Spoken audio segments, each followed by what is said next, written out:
Dear friends, we are continuing the series of interviews at the Ritossa Family Office Summit in Dubai, and we have a very special guest, Keith Koo. Keith, can you please tell us a bit more about yourself, what you do in life, and what are your expectations of this event? Sure, Alex. Thanks for inviting me on the show. Keith Koo, managing partner of Guardian Insight Group. That is, we work with our own investments. My business partner has been a technologist, worked on over 75 startups. So we not only invest, but we also mentor and advise our startups. We help them grow and scale, and we make sure that as operators that they are set up correctly in order to be in the best position to grow rapidly. I also have a radio show called Silicon Valley Insider. It's in its 5th season. I focus on technology, innovation, and investments. And then I also represent an investment bank in the States. Oh, awesome. Why are you here at the summit? Is it your first time? This is my first time at the Ritossa Family Summits. It's been a fantastic event. Sir Anthony and Vanessa and team have done just a wonderful job in putting this together. I came not only because I spoke on 2 panels. One was blockchain and the practical applications of the technology, which is something I've been involved with since 2013, and as well as decentralized finance, digital assets, and NFTs, non-fungible tokens, which is currently all the rage.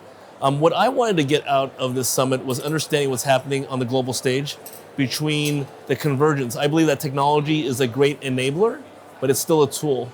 So even though we have technologies, you actually need the people to come together in order to make that a reality. Oh yeah, this is definitely resonates with what we do here at Alato TV, because this is a volunteer project, and so people are coming together from different countries using the modern technologies as a tool to be able to spread the information also about what is happening in the world with climate, with ecology, and it is just astounding to see what people can do when they come together. And is, in your opinion, why is it important for people to unite also to be able to achieve more?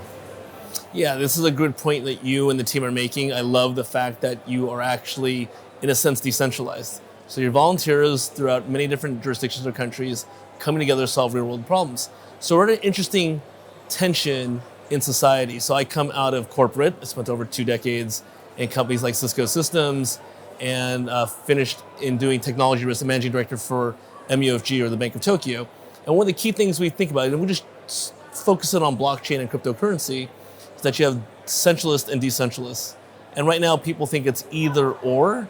I happen to be somebody who thinks right now it's an and, so it's too early to say who's going to be the victor. And I think because of the interest that jurisdictions or countries have in figuring out what cryptocurrency means, so we know that the US and China and the EU are creating centralized central bank digital currencies.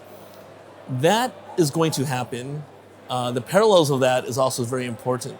But I think in terms of the people aspect of it, because sometimes disconnected from what government's doing, the decentralized aspect of people coming together using technology as an enabler is something truly different. I mean, we had the whole Industrial Revolution till now, 150, 170 years. People basically acted in silos in a centralized manner. People who've wanted to have the ability to collaborate in a decentralized manner is only because of the technologies that have been enacted the last 20, 25 years.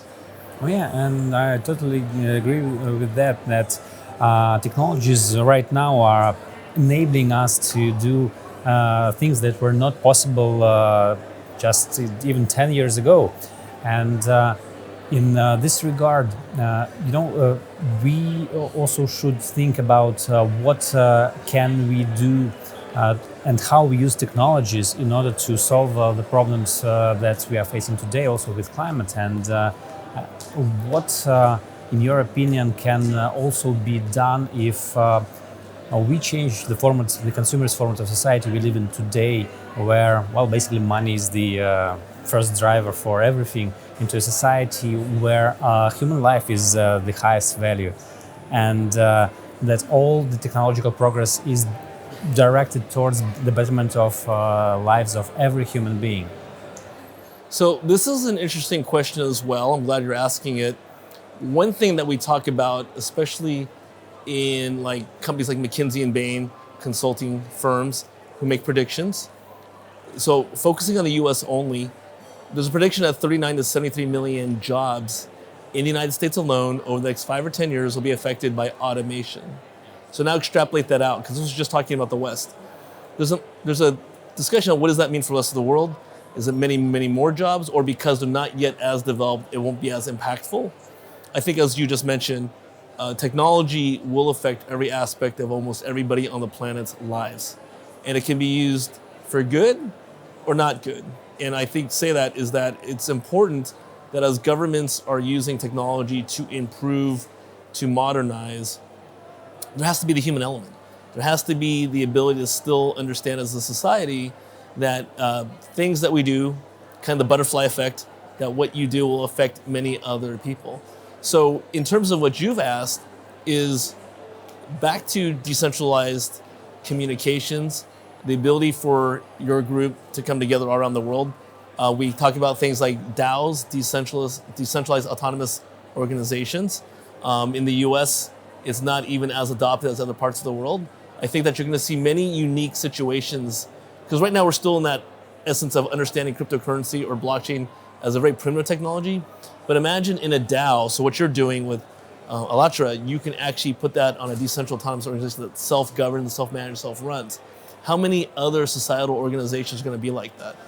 Yeah, well, we've talked to many people, because the project started over 10 years ago, and we've been asking people what is the world they would like to live in. And actually, we were talking in preparation about the 8 foundations of the creative society, and the 8th foundation is actually self-governing society. And I guess that blockchain technologies will enable this kind of thing, because we are not only getting transparency of, for example, the budget spending and stuff like that, but we also permits people to vote everywhere, and the results cannot be changed. Or all the things that surround, the elections all the time and the recounting of the results, these things will be gone, and because the issues that we've had in the past can be solved with technologies that are being developed today. It's an excellent point. That definitely, the technologies already exist to have stable voting and vote audits. The key is that when are the jurisdictions around the world, countries, ready to adopt them? When will the citizens demand that in a way that's not going to actually get them into trouble? Because right now there's certain jurisdictions that would be an issue to. But as we progress as a society, those that want to have fair and democratic election processes, the technology is there that enables that. And do you think that it is important, and that these technologies will also enable the participation of every person on the planet in this decision making with these technologies such as blockchain? It can. I don't know how long it will take. It can, in that, the one thing that blockchain can do is via the smart contract, you can program in residual revenues. So for instance, back to the example, let's move away from voting for a second. But if you actually program in the actual ability to generate a revenue stream that pays in perpetuity automatically in a trustless fashion, that is a great enabler for underserved communities all around the world. And so this is where I think we, as the investor technology community, we're building solutions. We have to have the empathy to think about how the downstream effects affect these people. And once that happens and they get to actually share in this economy, then things will progress. Yeah, sure. Well, I think that also the part of your message is that we need to change our worldview in these terms and understand what are the effects on the whole of society. And if we change the perspective and we'll start to appreciate the life of every human being, then we will be able to use technologies for good and for the betterment of society as a whole. That's the aspirational goal for sure. I mean, why are we creating all these technologies if we're not able to enjoy that? I'll use the AI, artificial intelligence comparison, that there is already the have and have nots, because those that have the technology, create the technology, adopt the technology, it's happening faster and faster. So it's the same parallel to whether we use AI or blockchain. I'm not a believer in using either of them for the sake of using them, but if you can apply them fairly in an ethical manner, that is going to be key. And one thing to think about too is that the ethics around something like AI is not the same in every jurisdiction. So there won't be a global standard around ethics, but the people that are in those countries have to come up with a framework that's going to work. Yeah. And actually, it's great that you brought up the topic of the artificial intelligence, because the previous conference held on 24th of July, global crisis, this already affects everyone. The first part was dedicated to the dangers actually that are associated with automation and AI taking over many jobs, and some results show that it will be like up to 95% of jobs gradually will be taken over by AI. Yep. And in many spheres, especially in the medical sphere, where already for the moment surgeons are piloting the robots like Da Vinci, but the robots at the same time are learning how to do things, and they're never tired. They don't have bad days, and like they have the complete vision of the patient, and they don't require salaries. So building on like the same logic, we can extrapolate to many jobs that are at risk. And I think that we as a society really need to think how we can restructure ourselves to be able to use these technologies and not to be taken back by them.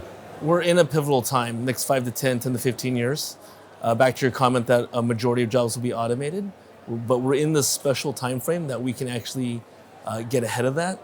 So one of the companies that I advise, Ahura, which we won't talk too much other than they're working on an artificial intelligence biometrics platform to upskill workers, to retrain them in a faster manner than what you would normally consume education. So you can actually retrain and reskill people before the automation curve. Oh yeah, this is very interesting. We will look at this in more detail. Thank you, Keith.